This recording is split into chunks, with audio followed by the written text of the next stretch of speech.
One of our top stories this morning, 19-year-old Sean Lewis is in the Missoula County Jail on $25,000 bail for allegedly causing irreversible brain damage to a 2-month-old infant by, quote, vigorously, end quote, shaking her.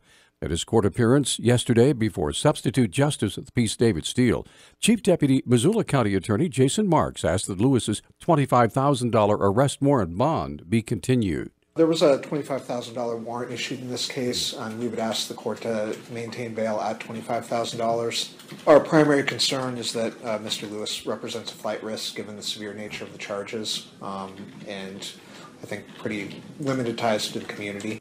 Marks expressed his concerns about what might occur if Lewis returned to his parents' home in Browning. Your Honor, it's my understanding he came here to be with the mother of the child in question.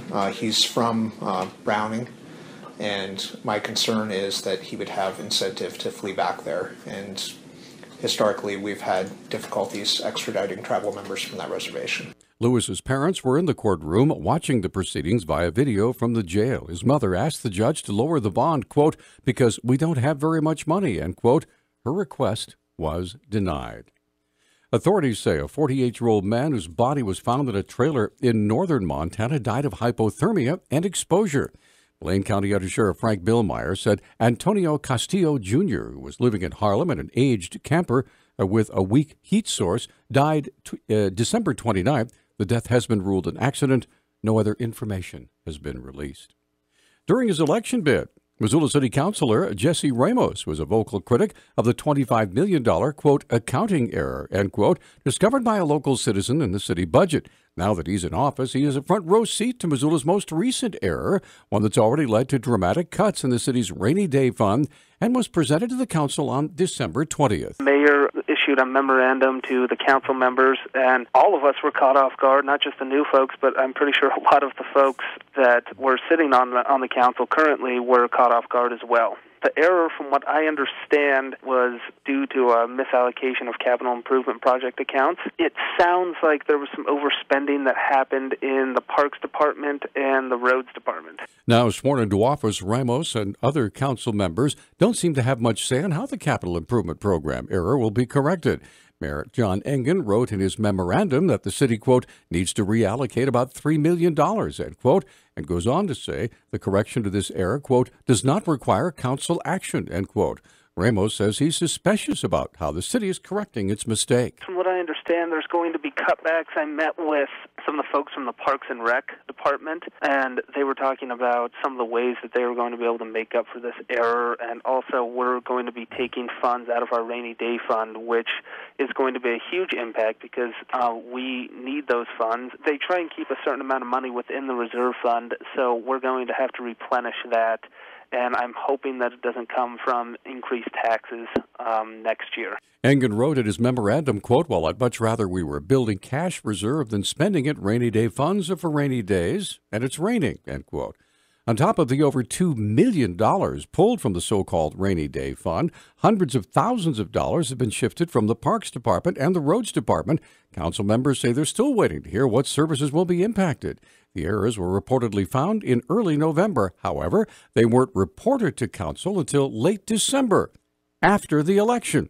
It's unclear if they were discovered before or after Election Day. Ramos says the only impact he's heard of so far is that the Parks Department would be doing less maintenance on city boulevards.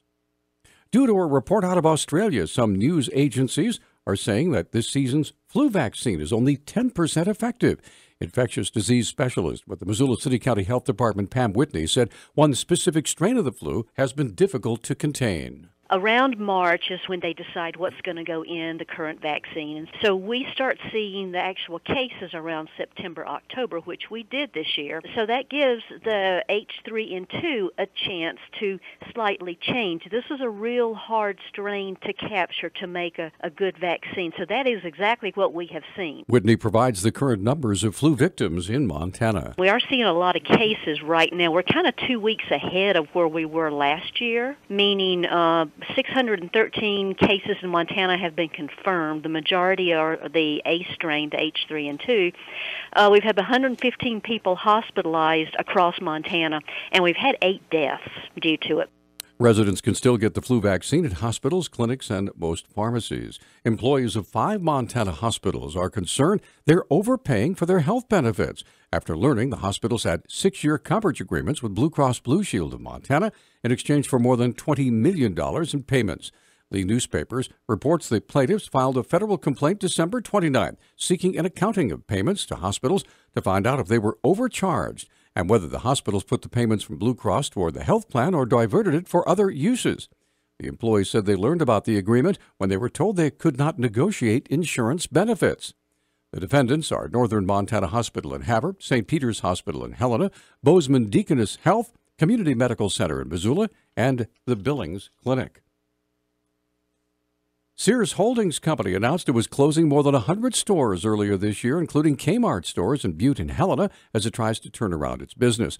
The company says employees at 64 Kmart stores and 39 Sears stores were notified yesterday it was closing its stores between early March and early April. Company officials say liquidation sales could start as early as next week. A spokesman for the Kmart in Butte declined to comment when contacted by the Montana Standard. Of course, the store in Missoula closed several years ago. On Wednesday, the Montana DNRC posted a warning about ice jams and flooding, but Missoula area hydrologist Ray Nicholas with the National Weather Service said the issue is mainly a concern for other parts of the state. Just normal ice building up in the creeks and rivers at this point. You know, we didn't get that extreme cold Arctic blast that eastern Montana got this last week. You know, they're certainly having more issues with the ice building up as opposed to here in western Montana, where our temperatures have been cool and we've got some ice in creeks and rivers, but nothing that's really causing an issue at this point. Nicholas says ice jam flooding could become an issue if temperatures get too cold for too long. When we get the real cold Arctic temperatures, when you start getting anywhere in that 10 degrees to 15, 20 below, and it stays like that for a while, you get what we call freeze-up ice jams, where the ice accumulates in the actual channel, starts blocking the water, makes like a little mini dam, and then the water starts spreading out behind that. Our Newstalk time now is 6:12. Newstalk, KGVO. Missoula's official weather station. A slight chance of rain, snow, and freezing drizzle today. Otherwise, mostly cloudy with our highs in the upper 20s and low 30s. A rain-snow mix expected tonight with isolated pockets of freezing rain Saturday morning. I'm meteorologist Brooke Foster for Missoula's KECI 13.